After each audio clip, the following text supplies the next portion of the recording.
Right, before we start part 2, I'm going to tell you about my teacher at school. Her name was Mrs. Turtle. Funny name, but she taught us well. Sorry. They asked for a fad joke. Okay, let's talk about strategy. Let's get off the dad jokes and talk about strategy. Where were we up to? Okay, so you've signed your release. Hurrah! Hurrah! The next thing you want to do is... I wasn't expecting that. I've not had a drink, bloody hell. This is the time now to start creating your content and get bigger DJs interested, which Dave was going to talk to us about, and how to get your music to bigger DJs. Should we get Dave up here and ask him? Yeah, let's do that. He's literally going to tell you how to get your music to bigger DJs. I did it to him again, look. You can sit down if you like. I was sitting down. Okay. Oh, hello. Talk to me. Logo. Hi. Hello, mate. Now tell me how you get music to bigger DJs. How we've done it. Okay, do it. You need to talk into the mic. So we was in Warehouse Project one night, and Annie Mac was DJing, and I was stood in a crowd thinking, how the hell am I going to get tunes to her? So the next day, I went onto Facebook, went onto her artist page, clicked her manager's email address, emailed the manager, and basically said, hi, we met Annie last night at Warehouse Project backstage. Clearly didn't. Since then, I've lost my phone. She gave me her email address to send her some tracks. Can I send you the tracks to her? And he put, hi, mate, I hope you back your phone out, laugh out loud. Here's her email address, send her some tunes. And then from there, it just went on. It worked for us. Did you know she's... It worked. It's amazing. It worked. So basically, because we put like, we were backstage when we wasn't, he probably thought, okay, these guys must be someone is special or whatever. Do you know what I mean? So that's it. Definitely don't try and get backstage, and definitely don't walk past security guards, and don't wave your armband wristbands. Another one is in Manchester. Obviously, you've all heard of Warehouse Project. At every Warehouse Project event, all the DJs stay in the Malmaison Hotel. True. So there's been numerous times when I've been sat in the bar on purpose, just waiting for DJs to come. Got every single email address known to man. That's a good one. I've done that in London as well. Malmaison in London. Yeah. Yeah. For those that go to London, for anyone that wants to go Fabric, they all have to sit and go in the Malmaison as well. That's where they all stay. Yeah. And you can literally go and have a drink in the bar. Also, a good one as well is I make a lot of contacts at after parties. Pretty much 90% of the contacts me and Scott have got, Lee Foss, Jamie, Richard, all these other artists, Scream, have all been made backstage and then at after parties where you kind of connect. That's cool. That's an easy one. What else you got? But networking's massively important. Yeah, that's literally how I built Data Transmission as well. I understanding management, and who's on certain management rosters can help you loads. Like if you can meet a manager and they're looking after 5 or 6 artists, that can unlock 5 or 6 artists when you're trying to send them music, or you're trying to work with them. Yeah. But it's, the way we say it is, it's not just about sitting in front of a computer making a track. You've got to go out. You've got to network like all you guys are doing now. You know, me and Scott have done it. We've been to events. I've handed out flyers outside Sankey's nightclub. I've handed out CDs. You know, I've handed out flyers at Warehouse Project, and it gets your name about and it gets your face to all the events, and then you start getting in there with the promoters, you start getting in there with the DJs, and it works. It really does. Yeah. And it really does. Got anything else? No, that's it. Thank you. Where's it? Where's the after party? Let's Graham's Hotel, room 207. Right. Let's give him a little clap, shall we?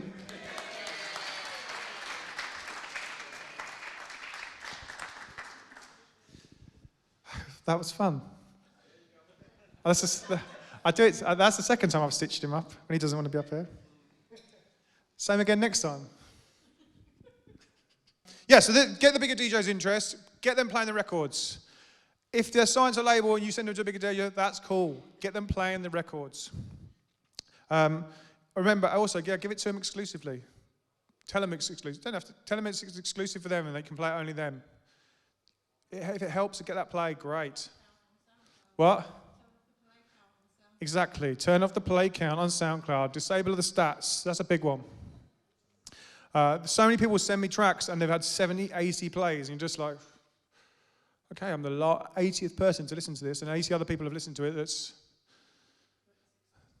But it's not exclusive to me anymore. So turn the display stats off. Go in the meta and turn the display stats off. It really helps. This is now the time also when from a strategy point of view, start creating content, start creating videos, start pitching to playlists and finding playlists. Get on that release day, you want to try and get your track on as many Spotify playlists as humanly possible in the shortest space of time possible. But you need to do that work up front and research that work up front. So you've got their editors, and because it takes a while. There's some great little hacks that you can find people's images and find their names, and there's a great website called Playlist Hunter which allows you to search for playlists, and it gives you their Instagram or their email address. I like it a lot. It helps lots. While you're waiting for the release, also, if you've got your own Spotify playlist, stop curating that. Having your own Spotify playlist is one of the most important things to have these days. It builds your own audience. It builds your own fan base. Like I said, it curates the plays on release day. The more fans you've got on your own playlist, the more streams you're going to get straight away on the first release.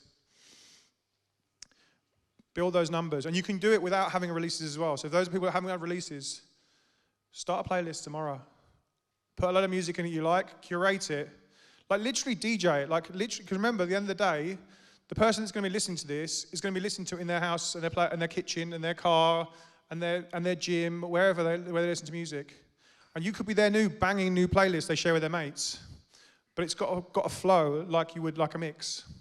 So DJ your playlist. Think about the order. Think about the transitions. Which tracks go after which. Those old enough will remember mixtapes and how you used to make mixtapes. It's exactly the same. And then build a following of it. Use those bigger tracks that are in your playlist to build a following. Have a sprinkling of big people's tracks. Put some of your mates in there. Support your mates' tracks. Support people in your local area. If you know loads of people in your local area, put their tracks in there. Again, use it as a network thing. Share it on a Friday. I've just updated my playlist. You'll see loads of artists do it these days. Will Clark does it every Friday. Jess Bays does it every Friday.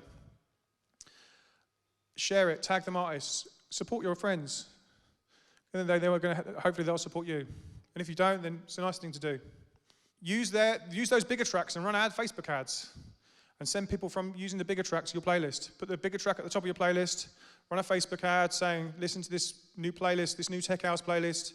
Put Solardo's track at the top. They ain't going to mind. It's more streams for them. Use their big track to build your numbers. As long as the rest of the playlist is tech house, great.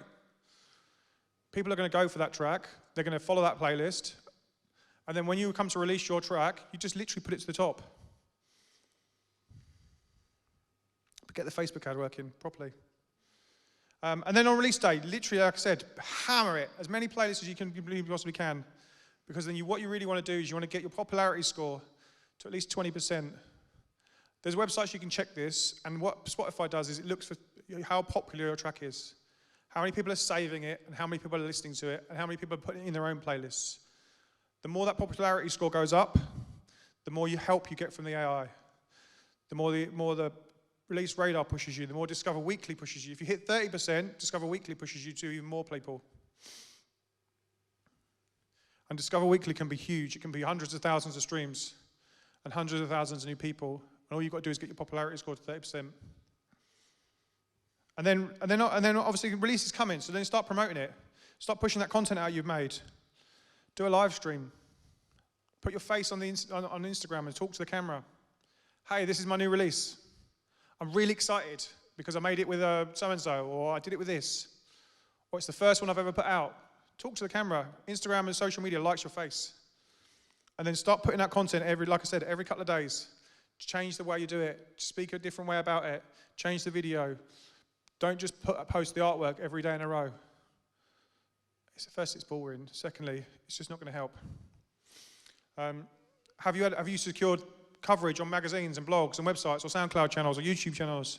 This is something else you can be talking about. All these little things stack up as content. I'm going to talk about content loads in a minute, but we're just starting leaning into it. Have you been on like big labels will do promos and they'll do promo reports and it'll tell you, it'll basically they'll send it to a load of artists in this promo pool. There's some really good ones. Dispersion, for instance, Listen Up, Your Army, really big promotion companies, and they basically send it to all the big DJs, and the big DJs will open it because it's come from a reputable brand. They'll also send you a promo report, and you can see who's actually playing your music. Go on, email, message all them people and say, hi, thanks for playing my music. Can I send you some more? And start again networking with the people that are playing your music. Like I said, send it to radio people. Radio is massive, and it's massive for getting your tracks heard. And there's so many radio stations and so many radio shows. So make sure you're pitching to loads of them. Know who they are. And again, like I said from the start, research. Release day. It's all about just again, the content out there. Have you got an email database you've been building up from free downloads? Make sure you mail them. MailChimp's a great thing for that. Have you got in all the Facebook groups for Beatport and done loads of swaps? Are you in a Discord with a lot of other people that are releasing music? Are you part of our Discord? I love Discord servers. Who's in Discord servers? Yeah, they're amazing. If you don't know what Discord servers are, go tomorrow and find out what they are. And join our Discord, it's wicked. It's full of loads of producers. And on a Friday, we take all the new music and put it in our playlist. And support all the people in our Discord. They're amazing places, and they're growing massively. And it's not got the agginess of Facebook. And all the moaning of Facebook. That's why they're great. And then, yeah, just keep pushing. Right, let's talk about content. Again, I'm going to break this down into a few sections. We're going to talk about audience. We're going to talk about planning. We're going to talk about content. One thing I always ask people is, who is your ideal audience member? Before you even think about social media, who's the person that's going to look at your account and go, yeah, I'm in that? Always think about the audience. Who's going to actually look at that content and go, yeah, I'm about that? And what do they like? They're probably the same as you. They probably like music. They probably like DJs. They probably like raves. They might like sport. They might like movies. They're probably the same as you. So if you look at your Instagram page today and go on your page and go, right, if I was looking at that person tomorrow and it wasn't me, would I follow them? And if the answer is no, because it's boring, that's why you're not getting engagement. That's why you're not getting reach, because your content's not good enough. Or it's not interesting enough, or it's not entertaining enough. There's not enough music on it. You're a DJ, put music on your page. You're not DJing enough. How many people don't DJ and put it on their Instagram? So think about the audience member that's going to look at that account and go, yeah, I'm going to follow them. They're cool. I like them. They're doing the same thing as me, or they're into the same stuff as me. So yeah, now you know this. Looking at your pages, how much music are you giving out there? How much music are you putting on there? And again, it doesn't have to be your own. At the end of the day, your DJs and playing other people's music. You can put other people's music on your Instagram, and it's totally fine. They're going to be cool with it, and it's also a great place to network. You tag the labels and the artists that you're supporting, it's going to get seen. It's going to be one of those touch points we talked about earlier. How much of you, those of you who want to be DJs, how many times have you put you DJing in the last week, in the last month? You have to remind people all the time you're a DJ. Those of you not getting gigs, how many times in the last month have you put yourself on your page DJing? If the answer is one, it's not enough. If the answer is every day, keep going. It literally could be the wrong time, it could be the wrong picture, it could be the wrong colors, it could be the wrong, there's so many different variables, but just keep going and keep it happening. Always remember, social media companies are user-centric. Their focus is user experience and the people on them. And they rank faces over images, and they rank landscapes over that, and they rank bums over boobs, and they rank blue colors over yellow colors, and there's so many things they rank on, it's ridiculous, but they always remember to rank on user experience.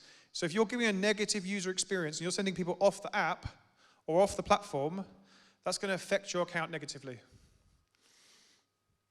If you're doing a few things, and these things are people want to be either entertained, educated, inspired, or they just want to connect with their friends, And that's not in any order, so always think about that. Am I entertaining? Am I entertaining an audience? Am I educating them? You might not be at the level where you can educate, so don't rule that one out if you're not. But are you entertaining? Or are you connecting with your mates? And is your content doing any of those things? And then we choose our accounts we follow based on those traits and how much we value in them. And if you're consistent around those central themes, that's when you build numbers and you build following. Or you have a high skill level and you're giving away something really, really cool.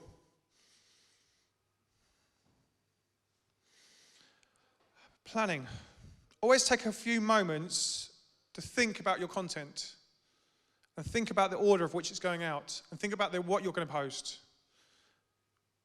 Take that time and plan 10 days, a week in advance and think about what's going to happen. I still do it today. I think, shit, what am I going to post? Luckily, I've got people that help me make my content, and I've got a big, massive folder full of content I can go and pull into, which I can kind of help me to put content out when I'm really, really struggling or I haven't had time.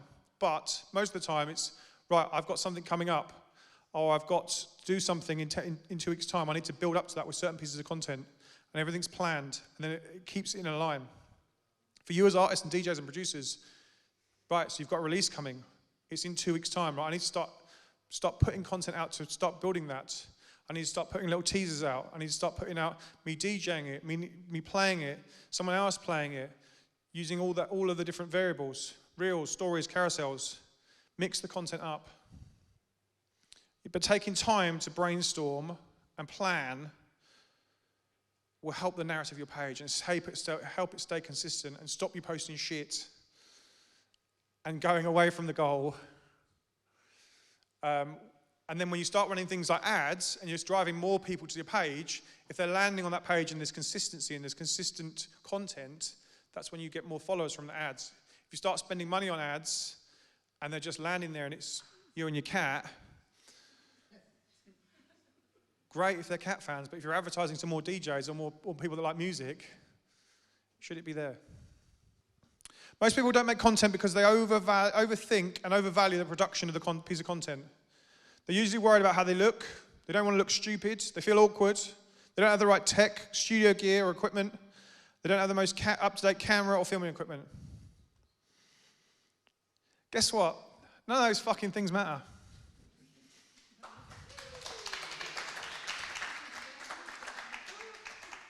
No one cares if you're DJing on a DJM 200 as long as you're doing it consistently. No one gives a monkeys. All they care about is just seeing someone play some music and being entertained. If you're on a V10 and 4 CDJs, great, well done. Keep doing it. You're obviously doing something great. But no one cares. Just make sure you can be seen and heard. Think about things like light. They're more important. Where the light is. If it's to the side of you, it's going to make you look cool. If it's in your face, like now, you're going to be like this. It's to the side's always cool. If you haven't got, can't afford lights, windows, they're great. So put them to the side of you. Let the light shine on your face like that. It's going to make you look cool. Tripods. If you haven't got a tripod, a stack of books works just as well. Literally, just make the content and keep making it and be consistent. And your content is unique to you, and in this day, it's everywhere.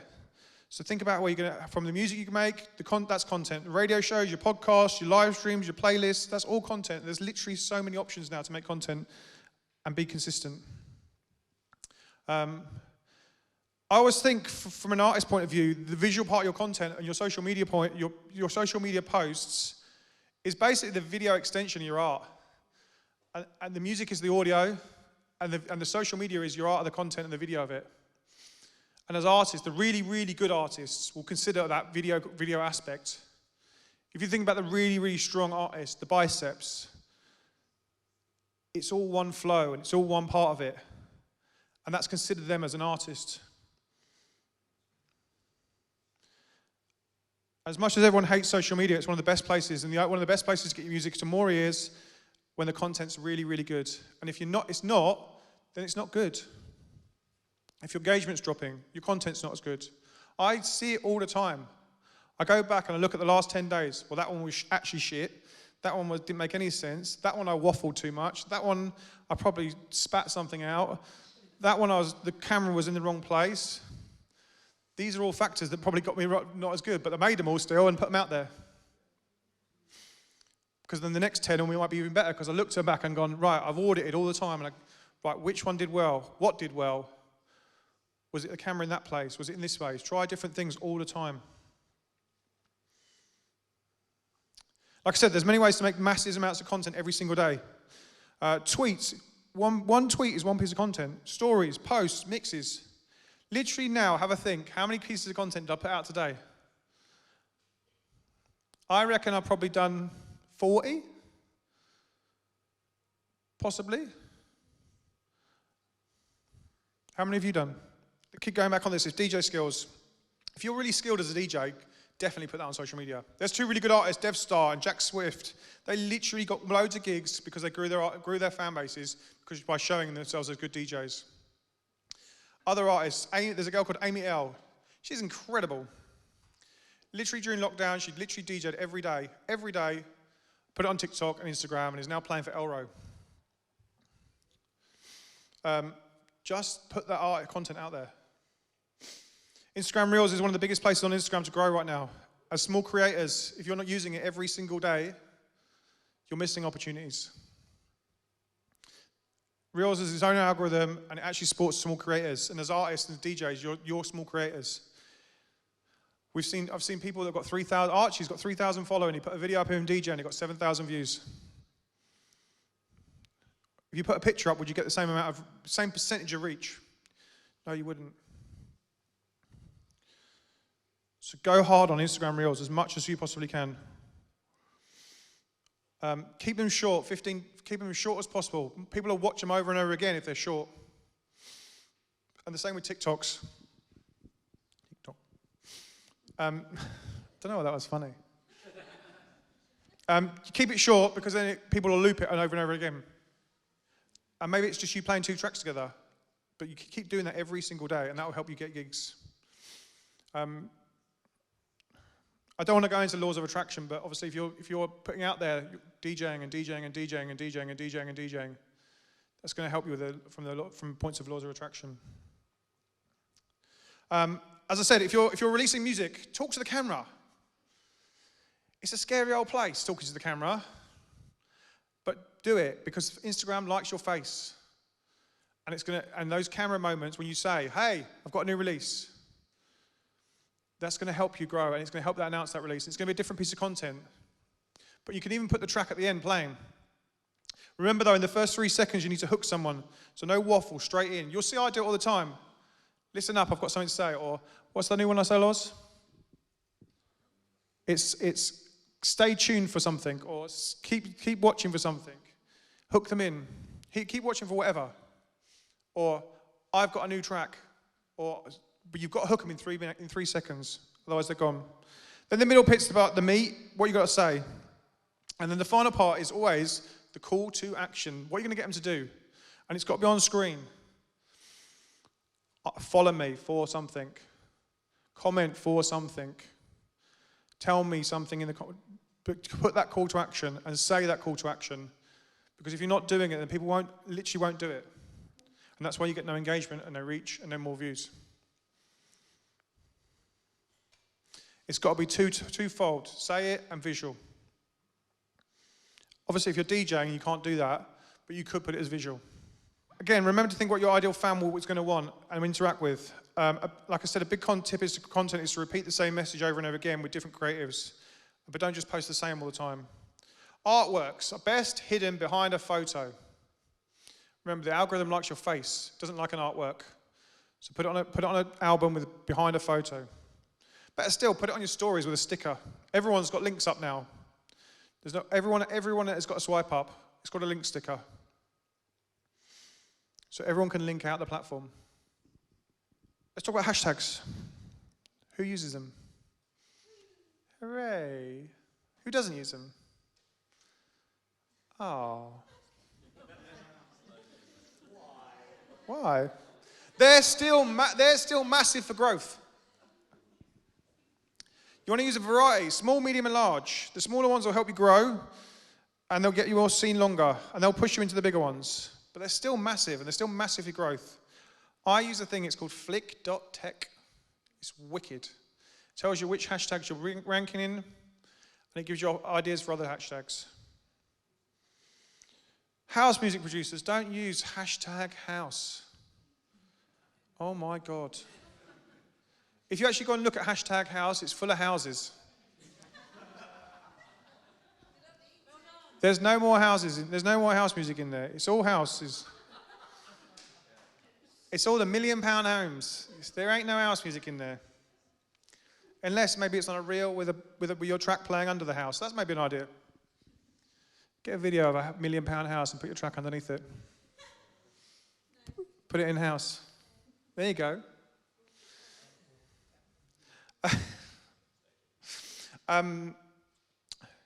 Your bio space, use it and fill it with stuff that's going to be searchable. Bios are searchable now. If you're making certain genres, put the words of the certain genre. Don't use hashtags in your bio, they don't work. And remember to put exactly what people can find. If you're on a live stream at a certain time, use that bio space. If your party is a certain day, if your release is out at a certain time, get it in there early and talk about it. But all that bio space is searchable, and the Instagram search is becoming more and more based on SEO. So your posts and your captions are all SEO based. So the more information you put in there about that's searchable, the more posts are going to be found. Again, you're using certain genres. People will search for genres in the search, and it'll find your posts then. So you need to use those certain words. And as I said, audit your page regularly. I do it on my own. I do it with people on Twitch as well. Every month we do an audit, and we look at your page and see what we can do to improve it. But do it yourself. Go through your page and go and look back and go, if I'm a fan of me, would that be interesting to me? If I'm a fan of house music, would this guy and his cat, would I find that interesting, or would I unfollow it?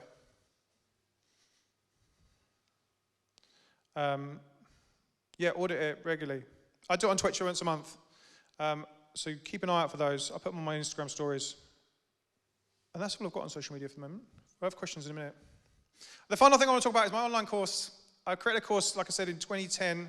It covers social media growth, Spotify growth, signing music, promoting releases, Instagram, Facebook advertising, and getting more gigs. We also have weekly live Q&A sessions with me, and we use all of our data transmission tools. We help you sign music. We help you connect with the right people. We use our own Spotify ad playlists to help you build audience, and we send your tracks on a Friday to all our friends with big Spotify playlists. If you want to talk to me about that afterwards, then I'm all ears. Let's chat. That's all I want to say on it, really. But you can find me on Instagram, Grahame Farmer, on Twitch, Mondays, Wednesdays, and Fridays, and on YouTube. Thank you, all of you.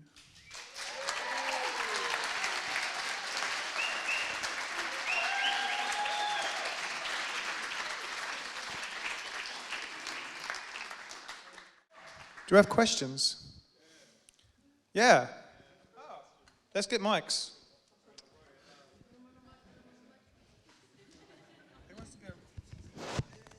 Who wants to be a runner?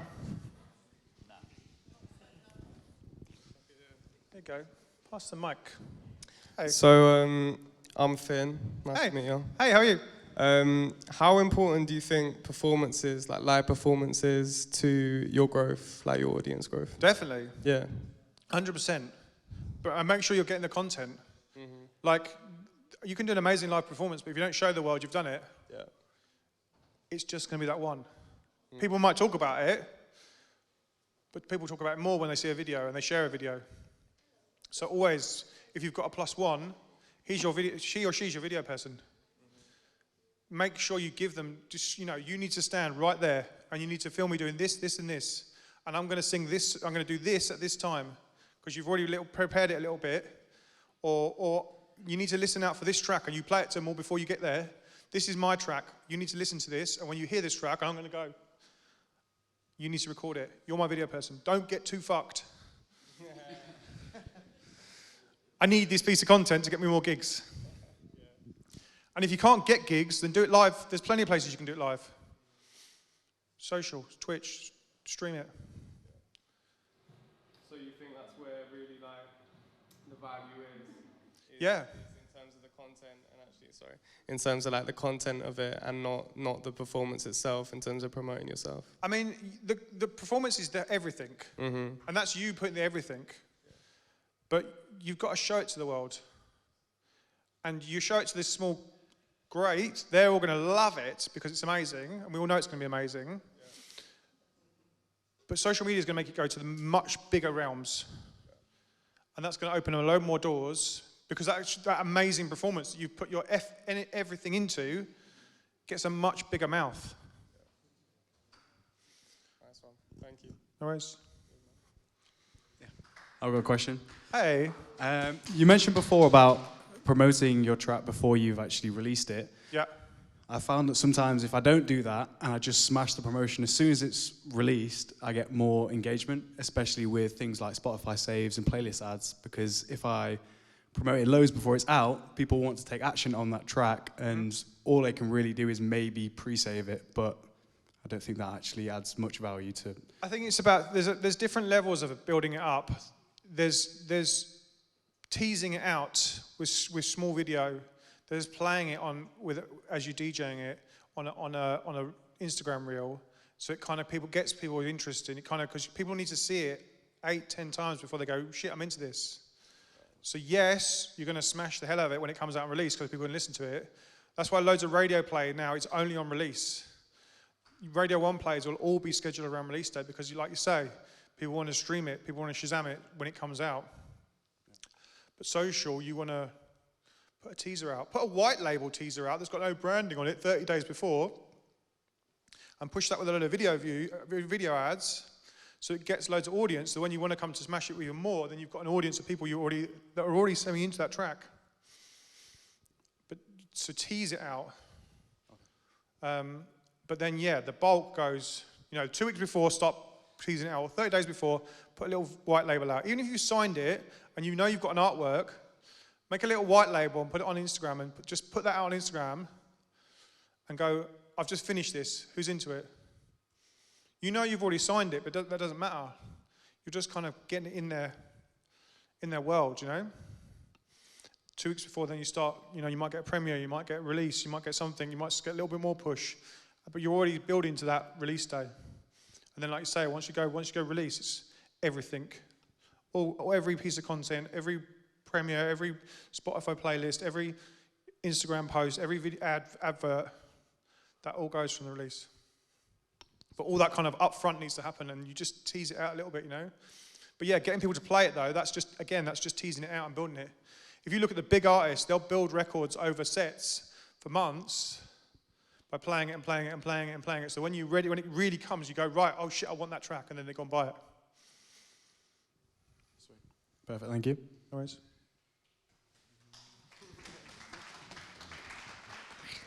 Hiya, Hello. my name's Emma. Hey. And my question is, we've seen how online and live stuff has taken off over the last couple of years. What's been your takeaway? What have you learned over lockdown and the last 2 years? And how do you think it's going to affect the music industry as we go forward, as we're coming out of this? Wow, okay. I definitely think live, because live was quite growing before it happened. And obviously everyone shifted to live, and I love live now. I think it's still here, it's going to stay. I think as you go further into Web3 and Metaverse, and that's just going to become more live. As we become multiverse and everything becomes VR, that's really going to push live to a whole new nth level. I think live from a content point of view is still important, like massively important for people that got no gigs. Like, it's one thing that's definitely taught me, if you've not got a gig, then go live once a week and make your own gig. And it's great for our new DJs and producers to really test music and learn how to play in front of people, I think the bigger events will use live to, push up revenues. I think, they'll do certain things live with certain areas live, from a live stream point of view, to add ticket revenue. I think still there might be people that still won't want to go out because they're worried about getting COVID or whatever. That's still a worry. So that still adds to whether that's going to keep growing. I know from obviously working with Twitch that they're pushing so much for music and music creators, and the creation point of Twitch is huge, and it's just getting bigger and bigger, and the more they're pumping into it and the more labels they're signing to it, the revenue, there's a way of making money on there from an artist point of view, which is great. And I just think, like I said, as for content point of view, that's the real value. The real value in making yourself content for all the other platforms. When you go live for 2 hours, that's 2 hours of video. And if you think about that 2 hours of video and how that could go across, that's 20 little videos. That's a long video for YouTube. That's a piece of audio for SoundCloud and Mixcloud. It's a long piece of content which you can just take and chop down and makes you content for a long time. And you do that every week, then that's a full-time job. Thanks, Loz. Here's my video editor. Well done. A little clap for him. Does that help? Sorry. Do you want to ask? Oh, he's going to ask. Oh, yeah. Hello. Is that enough? Sorry. Sorry, I've stolen it. That's all right. So basically, obviously, the pandemic come in. We had to adapt to going from live gigs to live streams. Yep.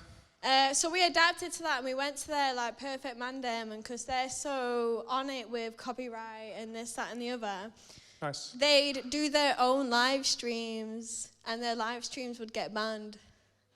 So we'd be doing live streams Sunday, arcade games, we'd fully market it, go all the way with it, and then the live stream would be muted and banned from the social media. So it's do you have any advice on legally how to get through that? How to get past that? Because our live streams are getting muted on Twitch.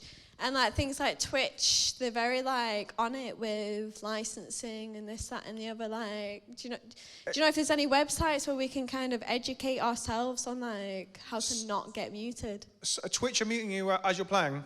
Yeah, or Facebook. Facebook especially will be taking us off Twitch, straight away. Twitch shouldn't be muting you as you play because they'll mute once you've finished. Right.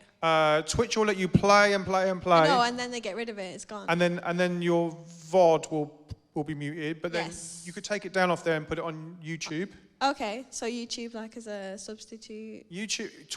One thing I say about Twitch is building an audience when you're not live is hard, is impossible. Yeah. So you have to stream on Twitch because the platform allows you to stream continuously, no takedowns. And then you take it off the VOD, video on demand, and you put it over on YouTube because the YouTube algorithm for building followers is much better. Yeah. You use the YouTube to make your Twitch bigger and bigger. Okay. Yeah, no, that's exactly what I wanted to hear. And then the other platform you can do it is Mixcloud because Mixcloud is royalty free. Yeah. Again, make sure you save the video and put it on YouTube or somewhere that drives people to Mix. Again, because these two stream platforms, they're like destinations. They're rubbish whilst you're not live. They're great while you're live. Yeah. And then we get no reward. But then you get no kind of growth when you're not live. Yeah, and they've smashed it during those sets, and it's wow, no one's So you have to put them on the platforms that have got really good algorithms. YouTube. It's like YouTube, Mixcloud, TikTok. Chop it for TikTok. Chop it for Instagram Reels. Yeah. Take little clips and then tell them to go to your live. All right. Okay. Thank you so much. Yeah, that's cool. Sweet. Anybody else? Hi, my name's Jack Wood. Hey, Jack Wood. I've just launched my own YouTube channel last week. Hooray! Yeah. Yeah, and I've just put on a 2 hour 40 mix of me doing a location DJ mix. And it's the first thing I've ever really done on that sort of scale. But what sort of advice would you have to kind of push that out? I've got about 200 views on it so far, but I really want to push it out. And what's the best way to do that on YouTube? And okay, so YouTube is a search engine. And you always have to remember this. YouTube's a search engine. It's the second biggest search engine. It's owned by Google, the biggest search engine. So you have to remember that everything that you do is search engine based. So you have to essentially adapt every piece of content for being searched. And you have to think about what people will search to find that piece of video. And then you have to load the description and the tags with those searchable words. And the first part of the description needs to be, you need to literally write a description that is, right, what words will I search to find my mix? And then you make a description out of those words in kind of an order. You then put the same in your keywords, and these don't have to be singular, they can be long. So it could, if it's full of tech house bangers, and that's what people will search, put tech house bangers as a keyword. But you have to think about that searchable thing. You then have to, when you release your next video, the first 24 hours are absolutely key. You need to get as many people to like and comment as much as you can. So all of your audience, your database, whatever, your fan base, get them to, first 24 hours is absolutely smash the likes and comments. It's really important for growth because then the algorithm takes over and starts showing it. You have to, when you're doing a YouTube channel, don't vary keep the content all the same. So we were doing my YouTube channel and we were mixing the content between long interviews and short pieces of content for education, and the algorithm was getting confused on where to put me, and therefore it was ranking me in none of the places, so all the videos were getting really low views. We took all the long form off and put them on a separate YouTube channel now, called Music Talk by Grahame Farmer, so I'm going to give that a follow.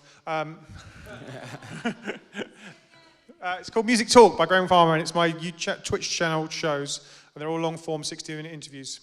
But now my Grahame Farmer channel is literally just short pieces of content, and we're keeping those in consistency. And again, it's always consistency, right? Every Thursday we release a new video. So every Thursday, you can come to my channel and there'll be a new video for you to watch. And it's going to help you be educational from a point of Instagram, Spotify, SoundCloud, something like that. Yours will be your mixes. You need to plan when your next mix is and use the top banner on your channel to promote that next mix. Promote it, again. Promote it, and then when you release it, hard for 24 hours. And every place you can get it, groups, Discords, wherever you can promote that mix and get people to like and comment it. And ask all your mates, hey guys, I need you to help me push this mix out. It's really important to me. Can you go and just watch it and comment and like it? But yeah, think of it as, you always got to remember search engine and SEO, because that really helps the growth. Thanks very much. Cool.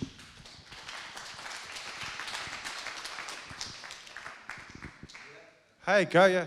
Hi, Ayman. Question, what's your thoughts on NFTs and also here we go. contracting royalties of your own music in an NFT and like selling it away? I like NFTs. I like the kind of base technology. I think of NFTs as the internet. The internet in the 90s was a wild west of a place where kind of everyone put up everything and made web pages, and they cost sometimes hundreds of thousands of pounds, and sometimes they cost nothing, and sometimes they were shit, and sometimes they were really good. And I feel like NFTs is exactly the same place. There's a lot of people making a lot of really big money because they're testing it out with really big audiences and they're selling stuff for ridiculous prices. There's a lot of NFTs that do nothing and they fail miserably. There's a really good artist I know that released a whole bunch and didn't make a penny on them. And again, it's like the same sort of base. And the thing with the internet in 1999, when we got to the early noughties, it kind of just broke. And all these big websites lost a load of money, they all collapsed, and there was a massive bubble burst.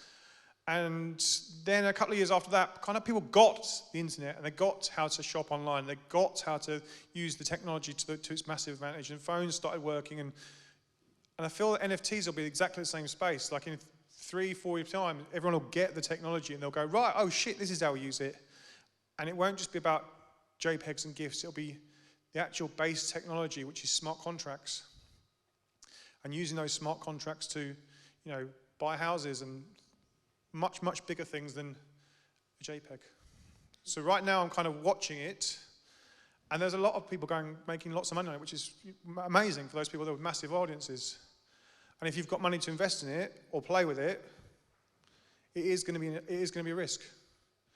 But I always think with these things, I go and I buy and I go and try it and I'll go and buy one and I'll see how that purchase works and how that technology works and what I get with that technology and try and understand how it works myself. And then when it becomes more viable and you've released more music and you become a bigger artist and you kind of understand it. And I feel like if you do that with every little thing, then that kind of, along the way, it's going to help you.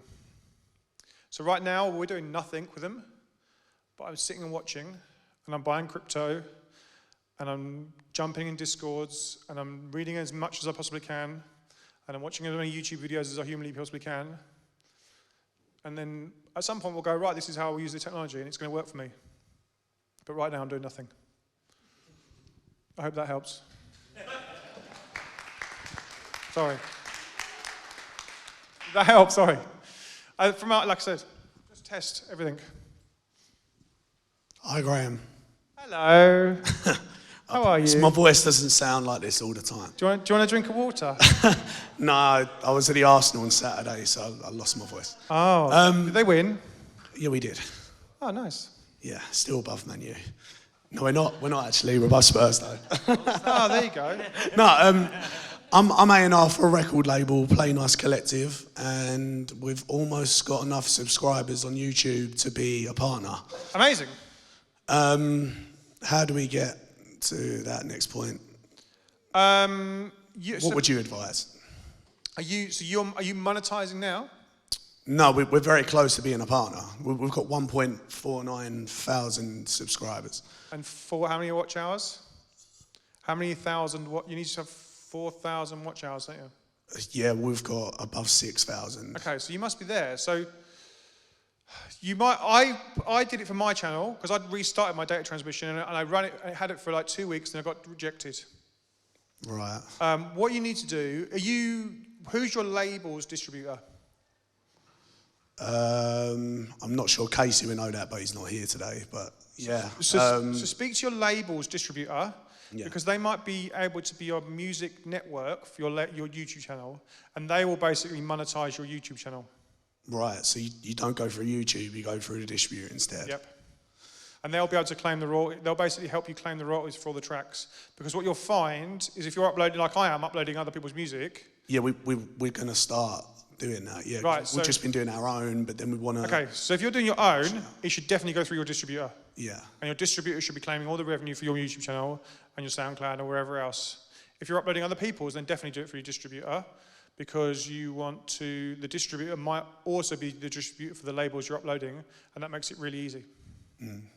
But you should definitely put your channels through your distributor and claim the royalties that way. Okay, thank you.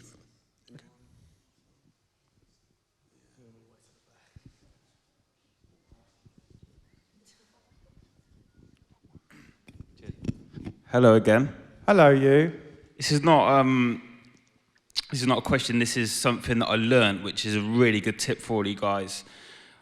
Just because when I was walking in, Dave gave me a USB, and this is such an important thing to get tracks to DJs or labels. And I think I come up with the idea, and he was like, "Yeah, try it, see if it works." And I did try it. So basically, get your top 5 tracks or your top 5 music on a USB, personalize it, put a little tag on there with your DJ name and your contact details, and when you go to the parties, give it to the labels or say like Fisher was at a party and you wanted to release on his label, personalize this chip, put your email on there, put your top 5 tracks that you want him to play or sign, and give it to him personally, and I guarantee you, he will look in his pocket in the morning to go in his house to get his keys out, and he'd be like, "Whoa, there's a USB with so-and-so's name on it. I need to check this out." And that is just a massive thing, how I got tracks to some of the big DJs and some of the big labels. So I think like everyone in here should go and get 10 USBs tomorrow, put your name on it with your email address, put your top 5 tracks in there and try and get it to that DJ or label. That was a big thing for me, and it helped me release on some of the top labels and get my tracks to some of the biggest DJs. So yeah. A little tip from me. And also put your photo on there, because remember, people are fucked. Yeah. And they can't remember, so put your photo on there as well. Go on, Arch, go on. How you doing?